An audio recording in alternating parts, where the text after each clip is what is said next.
When the money starts running out and people have to tighten their belts, most agree it's easier if the parties involved have a strong partnership.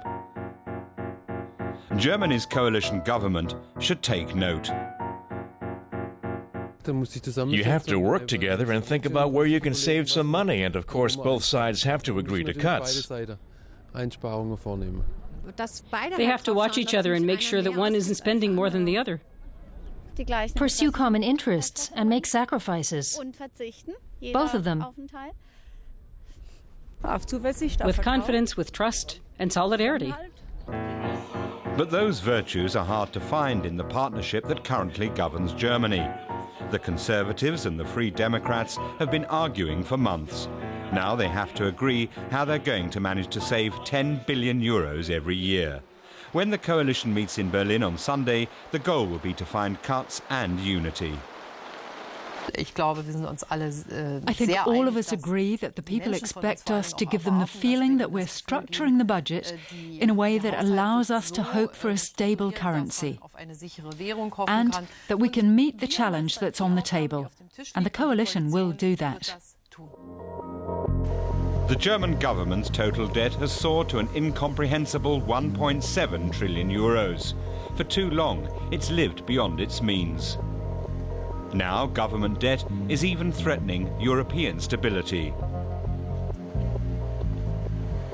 The finance minister is demanding each of his cabinet colleagues to scour their budgets for possible savings and to reconsider moves long considered taboo, namely tax increases. That's one thing the Free Democrats wanted to avoid. We want to consolidate the budget by cutting costs, and not with tax increases that burden normal taxpayers.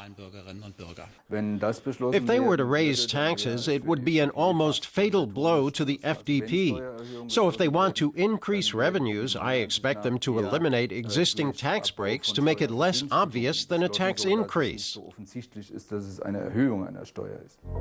Subsidies like the deductions commuters can make for the cost of getting to work offer substantial savings, but that would hit a lot of taxpayers hard and put a brake on economic growth. Proposals to raise the discounted value-added tax on certain products, like cut flowers and racehorses, would also create tension in the coalition. So the defence minister sent a signal. He's willing to reconsider everything, from major arms projects to military conscription and how military forces are organised. And the family minister has said she's prepared to scale back plans to help family carers, to show voters that the government is serious. The worst we could do to our children and grandchildren is leave them with a state that's incapable of taking action. That's why I'm prepared to do my part for a successful savings package. Every party is going to have to give up something, or they won't pass an agreement. But a guiding principle must be getting the economy growing, which would increase tax revenues, and it would simplify the whole issue.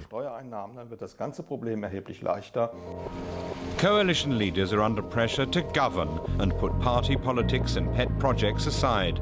As Europe's biggest economy, Germany must take the lead in cutting spending. One thing they can't allow this weekend is to get bogged down again in petty detail and then wind up going before the press and admitting that they couldn't agree on how to resolve these problems.